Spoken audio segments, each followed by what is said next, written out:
امریکہ اور ایران کی طرف سے جس طرح کے بیانات سامنے آ رہے ہیں ان سے ایسا ماحول بن رہا ہے کہ صورتحال ہاتھ سے نکل سکتی ہے۔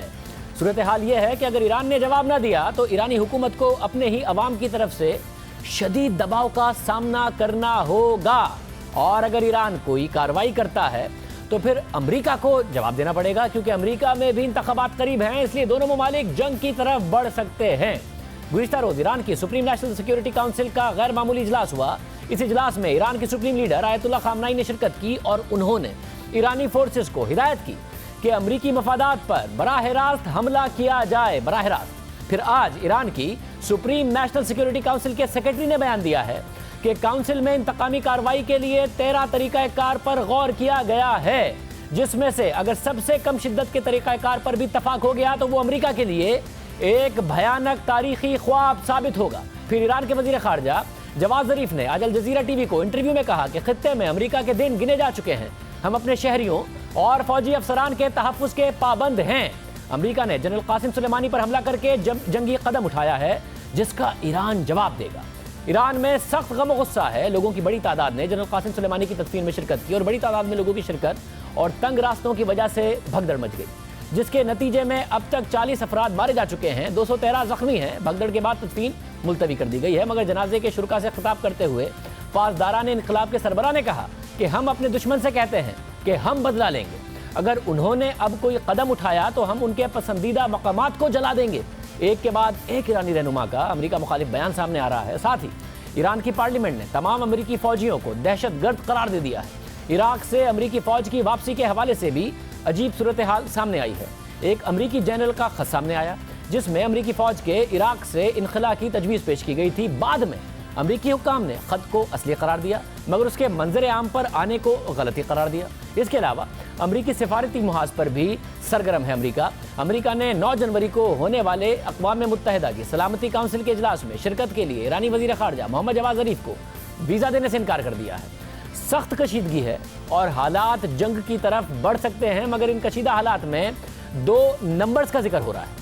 پہلا نمبر ہے 52 اور دوسرا نمبر ہے 290۔ امریکی صدر نے ایران کو دھمکی دیتے ہوئے کہا تھا کہ امریکہ ایران کے 52 مقامات کو نشانہ بنائے گا۔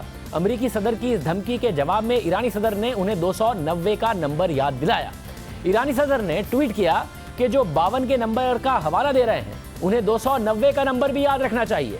ساتھ ہی انہوں نے کہا کہ ایرانی قوم کو کبھی دھمکی مت دینا۔ یہ 52 اور 290 کی کہانی بہت دلچسپ ہے، اس میں امریکہ اور ایران کی تاریخ چھپی ہوئی ہے۔ پہلے آپ کو 52 کے نمبر کی حقیقت بتاتے ہیں۔ 1953 میں ایران کے منتخب وزیر اعظم محمد مصدق نے جب ایران کی تیل کی صنعت کو نیشنلائز کرنے کی کوشش کی تو اس وقت امریکی خفیہ ایجنسیوں نے سازش کر کے محمد مصدق کی حکومت کو ختم کرنے میں اہم کردار ادا کیا۔ بعد میں CIA نے اس بات کا اعتراف بھی کیا۔ اس کے بعد ایرانی شاہ رضا شاہ پہلوی نے تمام اختیارات اپنے ہاتھ میں لے لیے۔ یہ وہ وقت تھا جب امریکہ اور ایران کے تعلقات مثالی ہو گئے۔ 1953 سے 1979 تک ایران کو امریکہ کی کالونی کہا جاتا تھا۔ اس وقت سے ایرانیوں میں امریکہ کے خلاف یہ غصہ پیدا ہوا کہ امریکہ نے ایران میں ایک جمہوری حکومت کا تختہ الٹ کر ایک ڈکٹیٹر کو نافذ کر دیا اور اسے سپورٹ کرتا ہے۔ ایرانی شہری شاہ کے خلاف ہو گئے، کیونکہ شاہ کے دور میں ایران میں اظہار رائے کی آزادی چھین لی گئی تھی۔ شاہ کے آمرانہ رویے کے خلاف پرتشدد احتجاج کے بعد مارشل لاء لگا دیا گیا، مگر صورتحال قابو میں نہیں آئی۔ 1978 تک جب معیشت مکمل ناکام ہوئی، لوگ احتجاج کے لیے سڑکوں پر نکل آئے، شاہ کو شدید احتجاج کا سامنا کرنا پڑا۔ امام خمینی اس عرصے میں عوام میں تبدیلی اور انقلاب کے جذبات ابھارنے میں کامیاب ہو گئے۔ وہ سالوں سے جلا وطن تھے، مگر جلا وطنی میں اپنی مہم بھی انہوں نے جاری رکھی۔ اس وقت احتجاج کرنے والوں نے حالات خود بتائے، مگر اس سب کے بعد بھی امریکہ شاہ کو سپورٹ کرتا رہا۔ شاہ نے ایران کو امریکی ہتھیار درآمد کرنے والا سب سے بڑا ملک بنا دیا تھا، حالانکہ معیشت اور عوام کے حالات بہت برے تھے، اور تہران میں امریکی سفارت خانہ دنیا میں امریکہ کا سب سے بڑا سفارت خانہ بن گیا، جہاں 2000 لوگ کام کرتے تھے۔ اس سب کی وجہ سے ایرانی عوام کا غصہ بڑھتا چلا گیا۔ 8 ستمبر 1978 کو رضا شاہ پہلوی کے خلاف مظاہروں میں سینکڑوں ایرانی مارے گئے۔ یہ سب انقلاب کا ماحول بنانے کے لیے کافی تھا۔